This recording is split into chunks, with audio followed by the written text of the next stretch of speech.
Hello friends, अनूठी में आपका स्वागत है। भागवत गीता के ऊपर जो मैंने समझा है पढ़ कर के, उसके विषय में मैं अर्जुन और धर्म युद्ध पर लिखा हुआ अपना स्पीकिंग ट्री पर ब्लॉग में से मैं पढ़ कर के कड़ियाँ यहाँ शेयर कर रही हूँ अनूठी में। आशा करती हूँ आप सुन रहे होंगे और एंजॉय कर रहे होंगे। उसी कड़ी में आगे बढ़ते हुए मैं 31 कड़ी से शुरू कर रही हूँ।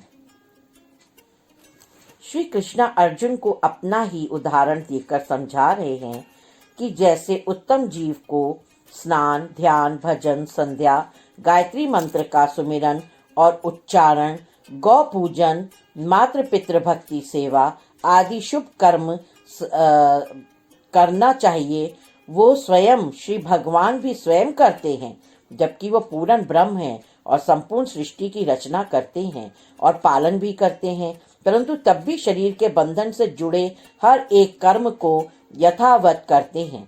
हम इस बात को इस तरह से समझ सकते हैं कि ईश्वर से अधिक बुद्धिमान कोई नहीं हो सकता, क्योंकि ईश्वर ने संपूर्ण सृष्टि का निर्माण किया और वनस्पति से लेकर हर तरह चेतन को एक दूसरे के ऊपर निर्भर कर दिया, कहीं प्रत्यक्ष रूप में और कहीं अप्रत्यक्ष रूप में, और स्वयं पालन करता होते हुए भी संसार के हर जीव को एक दूसरे का पालक बना दिया। और एक बार स्वयं श्री कृष्ण ने द्रौपदी से कहा कि जब द्रौपदी ने उन्हें कुछ पल सोने के लिए कहा और आराम करने के लिए कहा, तो श्री भगवान ने कहा कि वो कैसे सो सकते हैं, क्योंकि संपूर्ण सृष्टि विश्वास करके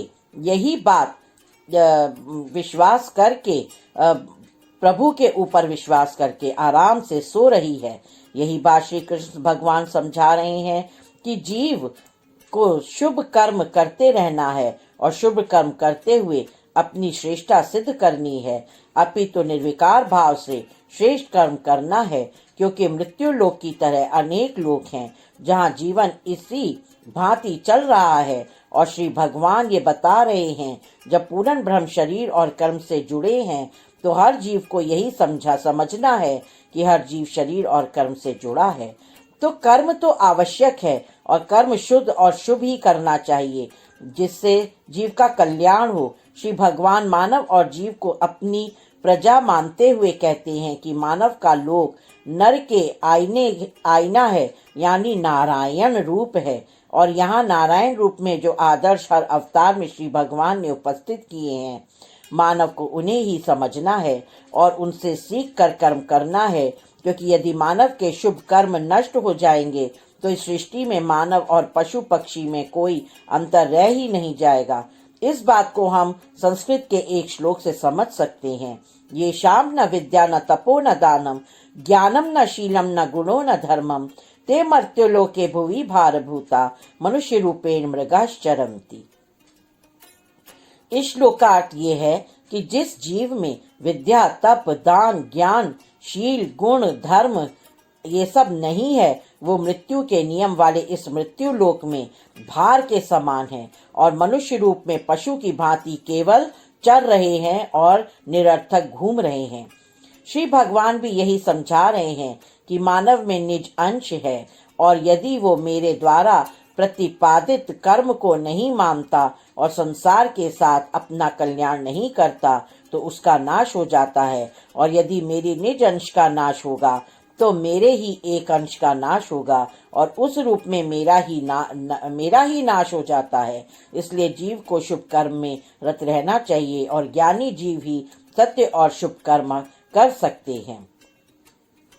कड़ी 33 और 34।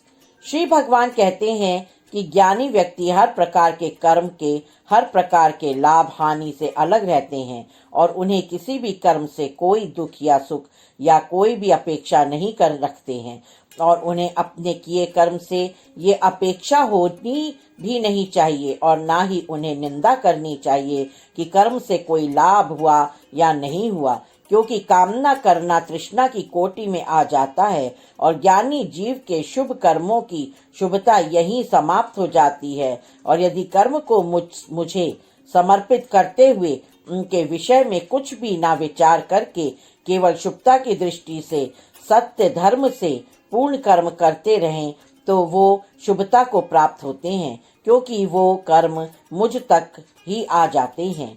कर्म स्वभाव के अनुसार ही होते हैं। इस बात को हम इस तरह समझ सकते हैं कि जैसे कोई साधु बिच्छू को नदी पार सुरक्षित पहुंचाएगा तो ये उस साधु का स्वभाव है और उसका स्वाभाविक कर्म होगा, और बिच्छू डंक मारेगा उस साधु को इतना परोपकार करने के बावजूद, तो ये उस बिच्छू का स्वाभाविक कर्म होगा। परंतु जैसे ही साधु विचार करेगा कि साधु की साधुता ने ही बिच्छू का कल्याण किया, तो वैसे ही उस साधु के शुभ कर्म की शुभता उसके अहंकार में विलुप्त हो जाएगी। और जैसे ही बिच्छू विचार करेगा कि बिच्छू ने अपने डंक से एक साधु को आहत कर दिया और ये तो मैंने पाप कर्म किया, और प्रभु उसे ही पाप कर्म के लिए क्षमा कर देंगे, और उसी समय उस बिच्छू के पाप कर्म की तपिश कहीं वहीं समाप्त हो जाती है। इसी प्रकार हर जीव को ज्ञान रखना चाहिए और अहंकार के वशीभूत होकर अपने सत्कर्मों को नष्ट नहीं होने देना चाहिए, और वासना तृष्णा अहंकार से दूर रहना चाहिए, अन्यथा सारे पुण्य नष्ट हो जाते हैं। इसीलिए समझना चाहिए कि कर्म से आत्मा अलग रहती है और केवल शरीर और मानस के कर्मों की साक्षी रहती है। इसलिए अर्जुन को बिना किसी संशय के युद्ध के लिए तत्पर रहना है, क्योंकि अर्जुन युद्ध के परिणाम से अलग है और अलग रहेगा, परंतु अर्जुन को अपनी जीत या हार की परिणाम की विचार से अलग रहना है और किसी भी प्रकार के अहंकार और व्यथा से भी अलग रहना है। जीव मेरी निज अंश है और अर्जुन को ये बात समझनी होगी कि इसी कारण आत्मा सर्वव्यापक है, क्योंकि जिस प्रकार में श्री भगवान मृत्यु से परे हैं, आत्मा भी परे है, और इसीलिए आत्मा केवल कर्म की साक्षी है, और इसीलिए सारे कर्म मुझे ही समर्पित हो रहे हैं। मुझे ही समर्पित करते चलो और स्वयं को मुक्त रखो। सभी आत्माओं का मैं ही मूल रूप हूँ और अच्युत हूँ। हर प्राणी का ईश्वर हूँ मैं। सभी जीव मुझसे ही उत्पन्न हो रहे हैं और मुझ में ही समा रहे हैं, इसीलिए सभी कुछ मेरी निज अंश है, सब मुझसे ही प्रेरित है। इसलिए मुझे ही मूल में जानकर उठो और अपना निश्चित कर्म करो। कड़ी 35 और 36। श्री भगवान ज्ञानी जीव की बात करते हुए यही कहते हैं कि कभी भी कर्म करते हुए परिणाम के लिए ये निंदा नहीं करनी चाहिए कि मुझे या ये लाभ हुआ या सच में या ये लाभ नहीं मिला है, क्योंकि ऐसा विचार करने से कर्म की सत्यता, निर्विकार भाव और शुभता समाप्त होकर तृष्णा का भाव आ जाता है, और ऐसा करने वाले या ऐसा निम्न विचार रखने वाले निम्न कोटि के जीव होते हैं और मूर्ख होते हैं, क्योंकि वो आत्मा के मूल रूप को नहीं समझते। सब जीव अपने स्वभाव के वशीभूत होकर ही कर्म करते हैं, क्योंकि यहाँ संसार में मन पर अपना अधिकार या अपनी बुद्धि का अधिकार कोई नहीं रख पाता, और संसार के भाव में सब लिप्त होकर अपना मूल तत्व भूल जाते हैं, और जीव के मन पर संसार का साम्राज्य हो जाता है, और संसार के सच दुख के अनुसार जीव व्यवहार करते हैं और उसी प्रकार अपना अपना स्वभाव बनाते हैं, और यही स्वभाव उनका बन जाता है। इसलिए किसी के भी व्यवहार को लक्ष्य बनाकर कुछ भी निर्णय ना करो और ना ही भला बुरा कहो, क्योंकि काल देश परिस्थिति से सबके स्वभाव कर्म गति को अग्रसर होते हैं, और ज्ञानी वही है जो धर्म के अनुरूप कर्म करते हैं और निर्लिप्त रहते हैं। इसी प्रकार अर्जुन को भी किसी के कर्म में स्वयं को लिप्त नहीं रखना है और अपना कर्म करते हुए मुक्त रहना है, शांत रहना है। किसी और के मार्ग को सही और समृद्ध जानकर कभी अधर्म का मार्ग नहीं लेना है,